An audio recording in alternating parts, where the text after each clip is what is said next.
Alright, video vlog check everybody. Azrael here. We are on the day 7 of the Great Palawan Travel. So, we are here in Rojas, Palawan. At naglalakad ako sa gilid dahil, tawag dito, naka-noise reduction tayo. Dahil sa likod ko, yung the new Rizal Waterfall. Ayan. Tayo sa gilid kasi nag-shoot ng drone. At medyo madulas dito, grabe. Tayo sa bark ng tree. Dito tayo sa taas na level para maayos-ayos ang ating... Uy, madulas nga, grabe ang pagbablog, grabe. So, likod natin yung waterfall. I guess, baka okay na mag-vlog dito sa area na to. No? Tahimik na rin din.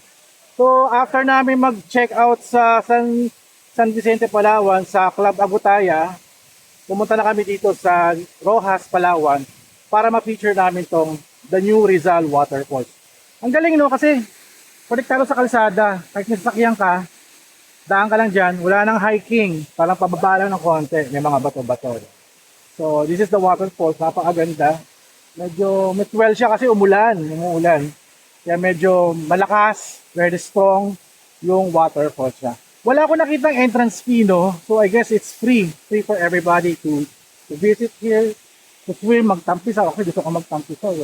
Pero ingat lang tayo, baka kasi malakas ng current, mahatak tayo. Kasi wala naman naliligo, ayoko lang di maligo mag-isa. So pakita ko sa inyo yung tsura ng falls. Na-switch tayo sa rear camera. Ayan. Here's the waterfalls na the New Rizal Waterfalls. Medyo mataas yan. Abot siya dun sa tuktok. Tuktok na yan. At pababa dito. Ito yung parang may kalsada sa taas. Pababa lang. Napakadali lang ng puntahan to. Kung meron kayo sakat, may mga tao nagpipiknik ko. Marami nagpipiknik dito, may cottage dito. Baka I guess yung cottage, baka may bayad, baka may caretaker dito. So, ayun. Ano pa ba? Teka lang, balik tayo sa front camera. So, this is our day 7 here in Palawan. At marami pa ito. Kasi after nito, mag-beach pa kami. Ewan ko, parang may island daw na may sandbar. Yun ang aming pupuntahan. Pero ito, waterfalls pa lang. Panalo na. Meron dito sa sa Rojas, Palawan. So everybody's flying their drone. Ako hindi kaya ng Neo to, ng DJI Neo. Medyo mahangin, medyo delikado. I live to the bigger drones na makaka-capture na itong waterfall. Medyo may search ko malamok dito. Kaya kung pupunta kayo, bring your own insect repellent. At saka sunblock na rin din.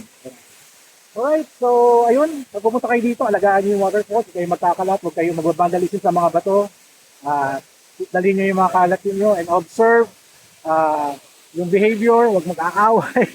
Usually pag mga picnic may nag-aaway. So ingat-ingat lang tayo. Let's have fun and enjoy the beauty of nature. Alright, so this is day 7 of our vlog one shot here in Palawan. So thank you guys for watching. Don't forget to subscribe, like, and comment. We'll see you guys in the next video vlog.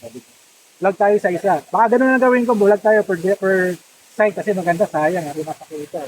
Alright. Kita kits.